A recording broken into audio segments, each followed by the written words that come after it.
Uma vida com propósito. Dia 19. Cultivando a comunidade. Vocês podem desenvolver uma comunidade saudável e robusta que viva de acordo com Deus e desfrute os resultados se tão somente derem conta da árdua tarefa de se relacionarem bem uns com os outros, tratando-se digna e honradamente.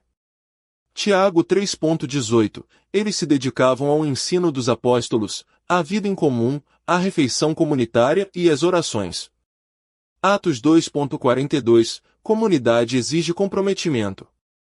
Somente o Espírito Santo pode criar uma verdadeira comunhão entre crentes, mas ele processa isso através das escolhas e compromissos que fazemos. Paulo trata dessa dupla responsabilidade. Vocês estão unidos na paz por meio do Espírito. Esforcem-se, portanto, para continuar unidos desse modo.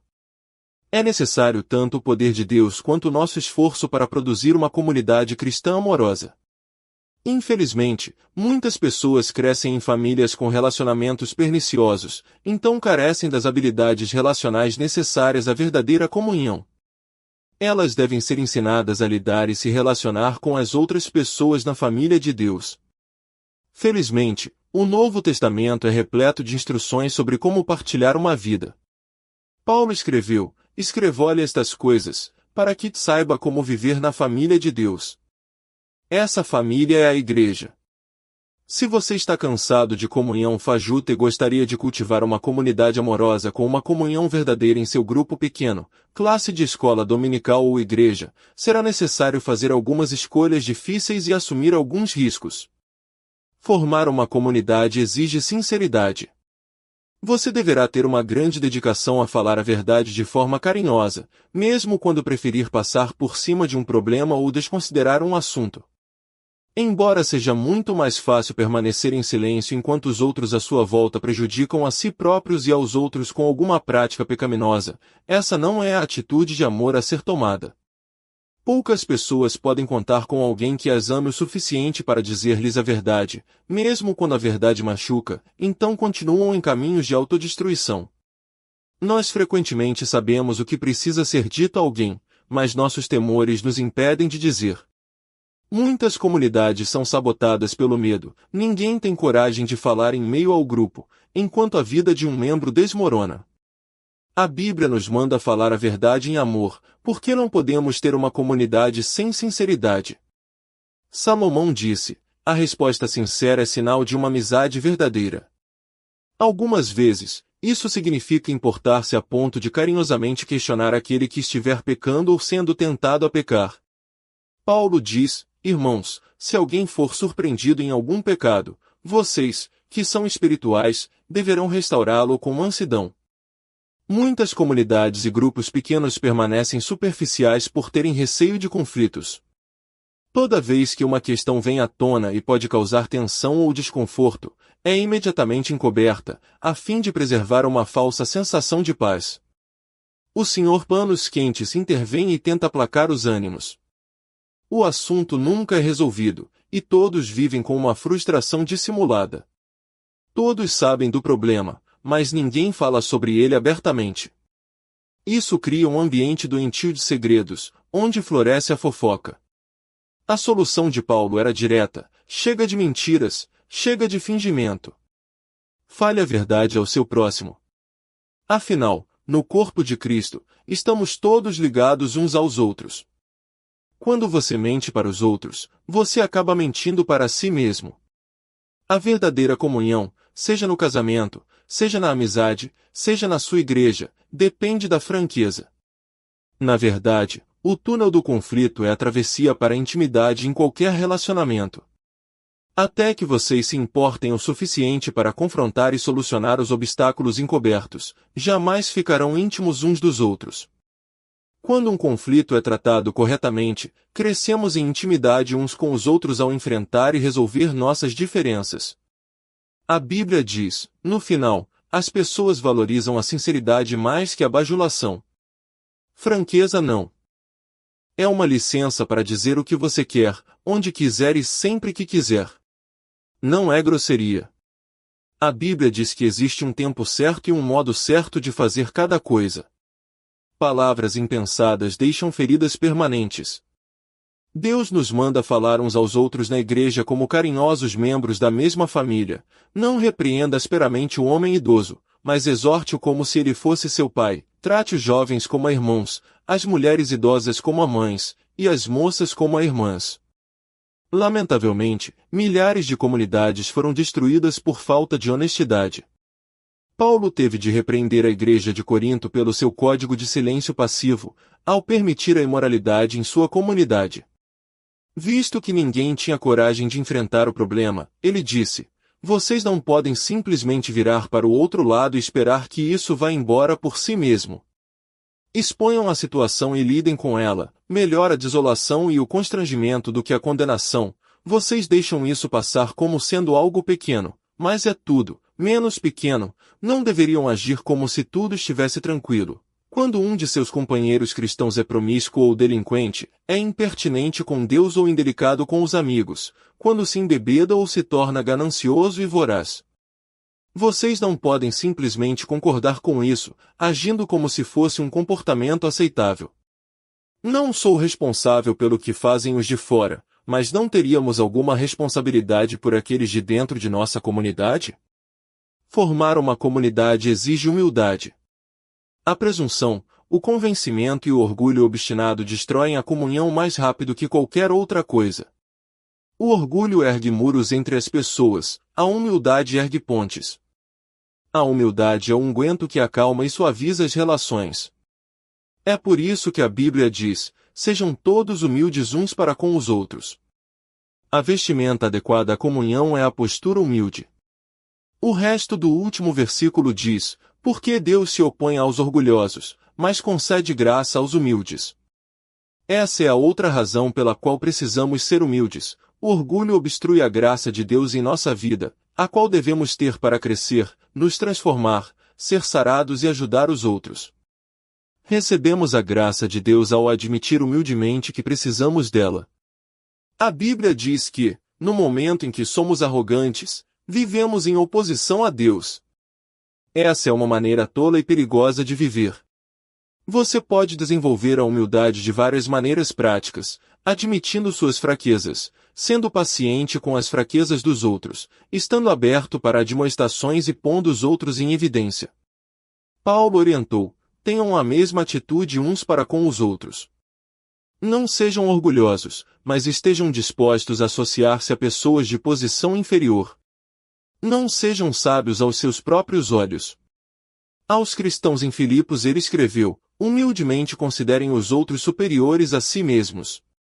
Cada um cuide, não somente dos seus interesses, mas também dos interesses dos outros. Humildade não é pensar menos de si mesmo, mas pensar menos em si mesmo. Humildade é pensar mais nos outros. Os humildes concentram-se de tal forma em servir os outros, que não pensam em si. Formar uma comunidade exige cortesia. Somos corteses quando respeitamos nossas diferenças e somos cuidadosos com os sentimentos uns dos outros e pacientes com as pessoas que nos irritam. A Bíblia diz: é preciso carregar o fardo de termos consideração para com as dúvidas e temores de outras pessoas, daqueles que sentem que essas coisas estão erradas. Agrademos ao outro, e não a nós próprios, e façamos aquilo que é para o seu bem e assim o edificaremos no Senhor. Paulo disse a Tito: o povo de Deus deve ser generoso e cortês. Em toda igreja e em todo pequeno grupo, há sempre pelo menos uma pessoa difícil, e normalmente mais que uma. Essas pessoas podem ter carências emocionais, insegurança profunda, maneirismos irritantes e escassas habilidades sociais. Você deve chamá-las de pessoas NTE, necessária tolerância. Extra. Deus pôs essas pessoas em nosso meio tanto para benefício delas quanto nosso. Elas são uma oportunidade para crescermos e um teste para a comunhão. Será que conseguiremos amá-las como irmãos e irmãs, tratando-as com dignidade? Em uma família, a aceitação não se baseia em quanto você é esperto, bonito ou talentoso. Baseia-se no fato de pertencermos uns aos outros. Defendemos e protegemos a família. Um membro da família pode ser um pouco pateta, mas ainda assim é um de nós. Da mesma forma, a Bíblia diz: sejam dedicados uns aos outros como uma família afetuosa. Aprimorem-se em demonstrar respeito uns para com os outros.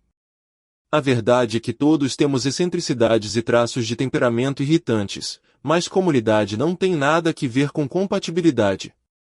O fundamento para termos comunhão é nosso relacionamento com Deus, somos uma família. Um segredo para a cortesia é saber de onde as pessoas estão vindo. Descubra o histórico delas. Quando você souber por que coisas passaram, certamente será mais compreensivo. Em vez de pensar na distância que elas ainda têm a percorrer, pense na distância que já percorreram apesar da dor que carregam. Outra parte da cortesia é não subestimar as dúvidas das outras pessoas. O fato de você não temer alguma coisa não torna esse sentimento inválido. A verdadeira comunidade se forma quando as pessoas sabem que é seguro partilhar seus medos e suas dúvidas sem serem julgadas. Formar uma comunidade exige sigilo. Somente em um ambiente seguro, onde houver um acolhimento carinhoso e sigilo confiável, as pessoas se abrirão e compartilharão suas maiores mágoas, necessidades e erros. Sigilo não significa ficar em silêncio enquanto seu irmão ou irmã peça, e sim saber que aquilo que for comentado no grupo ficará restrito ao grupo. O grupo precisa conviver com isso e evitar a fofoca. Deus detesta a fofoca, principalmente quando é maldosamente disfarçada como pedido de oração a favor de alguém. Deus diz, os maus provocam discussões, e quem fala mal dos outros separa os maiores amigos. A fofoca sempre causa mágoa e discórdia, e isso destrói amizades. Deus é claro quando nos orienta a advertir os que causam dissensão entre cristãos. Eles podem se enfurecer e deixar seu grupo ou igreja ao serem enfrentados por causa de suas ações que semeiam a discórdia, mas a comunhão da igreja é mais importante que qualquer indivíduo. Formar uma comunidade exige constância. Você deve manter um contato constante e regular com seu grupo, a fim de desenvolver a verdadeira comunhão. Relacionamentos exigem tempo. A Bíblia nos diz, não abandonemos, como alguns estão fazendo, o costume de assistir às nossas reuniões. Pelo contrário, animemos uns aos outros. Devemos desenvolver o hábito de nos reunir. Hábito é algo que você faz com frequência, e não uma vez ou outra. Você tem de passar tempo com as pessoas, muito tempo, para estabelecer relacionamentos íntimos. É por isso que a comunhão é tão superficial em muitas igrejas, não passamos tempo suficiente juntos, e o tempo que passamos é usado normalmente para ouvir uma única pessoa falar. Uma comunidade não é formada de acordo com nossa conveniência, vamos nos reunir quando eu tiver vontade, mas na convicção de que ela é necessária para nossa saúde espiritual. Se você quiser cultivar uma comunhão verdadeira, isso significará reunir-se mesmo quando você não tenha vontade, porque você acredita que é importante. Os primeiros cristãos se reuniam todos os dias. Regularmente eles adoravam juntos no templo todos os dias, reuniam-se em grupos pequenos nas casas para a comunhão, e participavam das suas refeições com grande alegria e gratidão. Viver em comunhão requer investimento de tempo. Se você é membro de um grupo pequeno ou de uma classe de escola dominical, recomendo que se faça um pacto entre todos, o qual inclua as 9 características da comunhão bíblica. Partilharemos nossos verdadeiros sentimentos, autenticidade. Incentivaremos uns aos outros, reciprocidade, apoiaremos uns aos outros, compaixão, perdoaremos uns aos outros, misericórdia, falaremos a verdade com amor, sinceridade, admitiremos nossas fraquezas, humildade, respeitaremos nossas diferenças, cortesia, não fofocaremos, sigilo, e faremos do grupo uma prioridade, constância. Quando você olha a lista de características, torna-se evidente o motivo por que comunhão é tão rara. Ela significa desistir de nosso individualismo e independência para nos tornar interdependentes. Mas os benefícios de dividir a vida com os outros suplanta largamente os custos e nos prepara para o céu. 19º dia. Pensando sobre meu propósito. Um tema para reflexão. Comunidade exige comprometimento. Um versículo para memorizar. Nós compreendemos o que é o amor quando descobrimos que Cristo deu sua vida por nós. Significa que temos de dar nossa vida pelos outros crentes. 1 João 3,16. Uma pergunta para meditar. Como posso hoje ajudar a criar as características de uma comunidade verdadeira em meu grupo pequeno e em minha igreja?